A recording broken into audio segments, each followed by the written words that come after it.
Hey everyone, I'm Morgan. And I'm Paul, and we are MTG North, and we're going to make a quick video tonight about the reserve list reprints, as everybody's calling them. It's not really technically reserve list, but hey.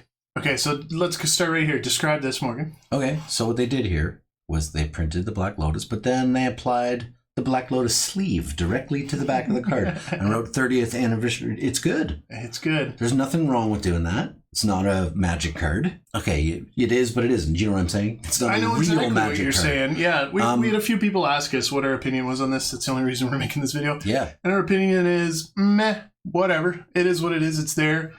This retro frame Lotus, though, that is a nice looking card. Don't get me wrong, man. Anything in the retro frame, right? The dual lands, it looks great. And they look awesome. And I'll tell you, I'd love to open that. But do I want to loan my own wallet to this? Probably not. So obviously everybody's talking about $1,000 American. For 4 packs. For 4 packs. We are Canadian based, if you don't know. And so that's even worse for us, because then we got to pay duty on that, which is another 30%. You're looking at what, like $1,800 or so to get one of those? There's no chance you and I are going to pay that. Sorry, guys. It's just way too expensive for what you get. We'd rather buy actual reserve list. And then collector's edition. International. Yes. Yeah, go ahead. I'd rather drop $2,000 on collector's edition than this, but hold on. But then you buy this and you get 4 packs to open. Okay. So now I'm opening Basic Islands, right? They're in there. You're gonna. So the dual lands appear twice as often as every other rare. Cool. I guess, but then they're not as special. But honestly, I'd rather pull a Mox out of there or a Lotus or... But at that price point, you're already halfway to an unlimited Mox. Yep. Not the greatest condition, but no, it's still the real deal, right? And you could already get a lot of collector's edition stuff that have real Magic backs. Yeah, for sure. So compared to the old stuff, it's not as interesting for us. But also, this is still like the middle kind of starting of the flashy era, I think. And while this seems really cool right now, how is it going to age? It's probably going to age good. You think so? Or are they just going to keep releasing more flashier stuff? It depends on a few things. If this is hey, we're going to print this product for 5 years, it's not going to age very well. Well, it's supposed to be limited. Very limited. I haven't seen any numbers to what the limit is. If it's like Flesh and Blood Monarch, where it's limited to 2 million prints or whatever, right? It'll all depend on what type of people target the product. It'll sell. Sealed investors target it to buy up and hold on to. Yeah, and flip it immediately on eBay. And then there's not going to be a lot of singles on the market. And then, you know what I'm saying? So it's tough, man. It's tough to call. It's too risky for us, right? Yeah.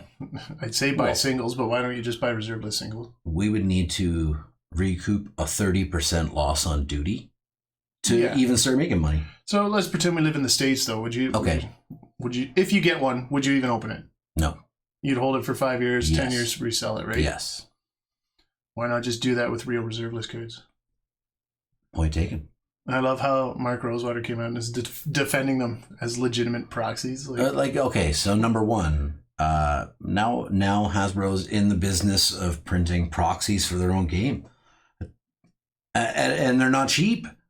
Proxies were a couple of dollars or $1 each or something, and now it's $999 for...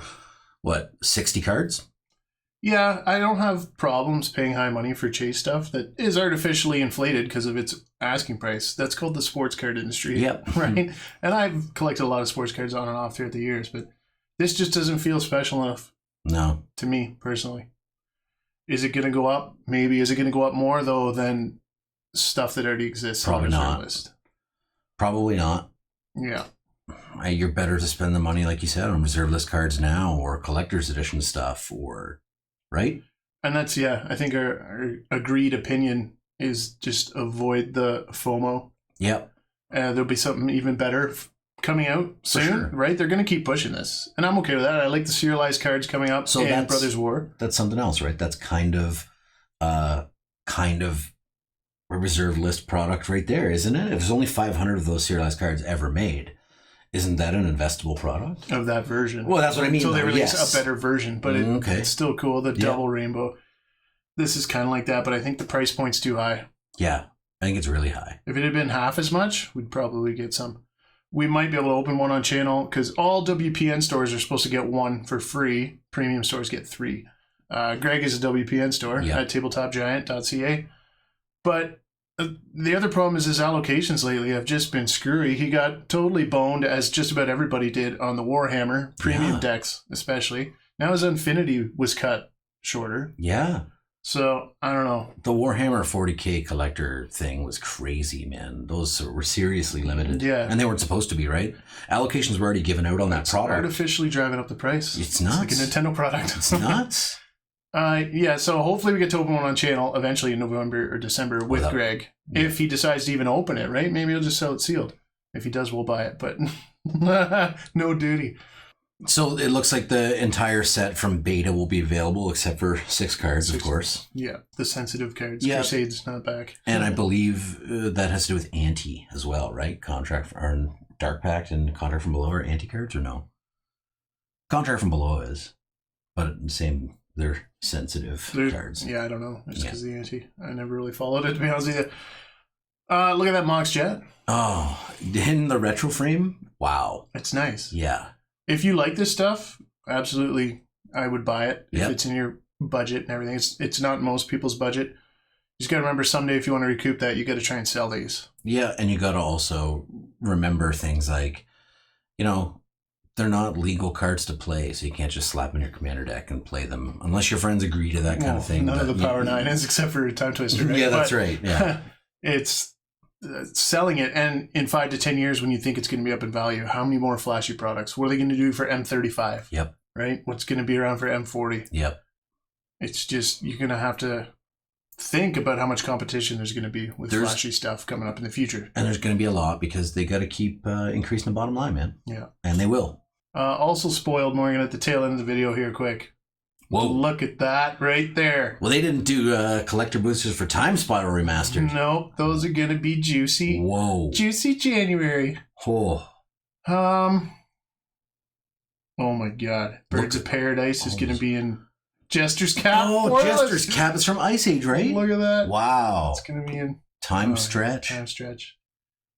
Anyways, yeah, this stuff's more exciting than the reprints. Honestly, right? It really is. Oh. Shadows over Innistrad Remastered. Yep. Whoa. Emrakul, the Promised End, Paul. Here it is. Okay. Here is the Secret Lair for the 30th anniversary. Necropotence, look at that. Yep. Chrome Box. Birthing Pod. In a Secret Lair. Shark Typhoon from Ikoria. Bolus, God Pharaoh. Yeah, there's a few. Elspeth's played a bit too. But that Chrome Mox, man, look at that. A Dan Fraser original. That is awesome. That is fantastic. I like the Mox. It looks good in the picture. But there's 30 cards, and this is just the tease so far. No kidding. Yeah. That Birthing Pod is awesome. So, hey, that's going to just about wrap it up for today. Tonight. We want to keep it short. Yep. Lots more coming up over the weekend. We're going to have to be doing 2 videos on some days because we got so much stuff planned. We are excited to talk about it. Let us know what you think about the anniversary edition. I'm almost scared to ask about the reprints because I know what the majority of people feel on that subject. But like I said, like we say about everything from Infinity to this, if you enjoy it and you have the budget for it and it brings you smiles and joy, then do what you enjoy, guys. Absolutely. So anyway, sub if you're new. Leave us a comment, like we said. Drop us a like, and we'll talk soon. Thanks, guys.